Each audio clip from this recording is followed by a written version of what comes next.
Shalom. యెహోషువ గ్రంథము 1వ అధ్యాయము 8వ వచనము. Joshua chapter 1 verse 8. ఈ ధర్మశాస్త్ర గ్రంథమును నీవు బోధింపక తప్పిపోకూడదు. దానిలో రాయబడిన వాటన్నిటి ప్రకారము చేయుటకు నీవు జాగ్రత్త పడునట్లు దివారాత్రము దానిని ధ్యానించిన ఎడల నీ మార్గమును వర్ధిల్ల చేసుకుని చక్కగా ప్రవర్తించెదవు. Keep this book of the law always on your lips. Meditate on it day and night, so that you may be careful to do everything written in it. Then you will be prosperous and successful. Success అనే పదానికి ఉన్న నిర్వచనం ఒక్కొక్కరిది ఒక్కొక్కటి.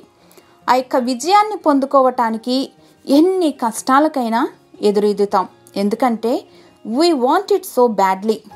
The best mother గాను, father గాను, friend గాను, పౌరుని గాను, పొరుగువాని గాను, ఇలా అన్నింటిలో సక్సెస్ఫుల్గా ఉండాలనేది ప్రతి ఒక్కరి తాపత్రయం, ప్రయత్నం కూడాను. లోకం అంటుంది ఏ విషయంలోనైనా విజయం కావాలంటే పవర్ ఉండాలని. ఫర్ ఎగ్జాంపుల్ డబ్బు ఉండాలని, సరైన కనెక్షన్స్ ఉండాలని, పలుకుబడి ఉన్నవాళ్ళు తెలిసుండాలని.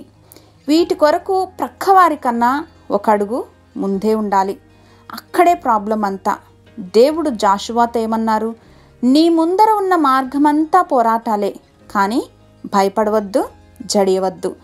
కానీ ధర్మశాస్త్రం దివారాత్రము ధ్యానించాలి.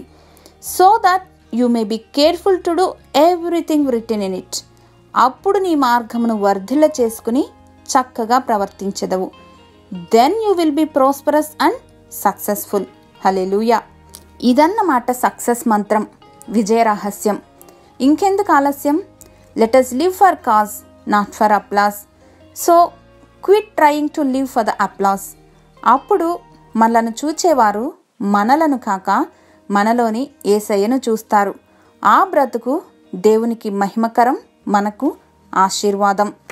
సర్వాధికారివైన మా పరమ తండ్రి, మీ వాక్యమును హృదయంలో భద్రపరుచుకుని వాక్యానుసారమైన జీవితాన్ని జీవించటానికి ప్రయాసపడులాగున బలపరచమని యేసు నామంలో ప్రార్థించి పొందుకొని మా ప్రియ పరలోకపు తండ్రి.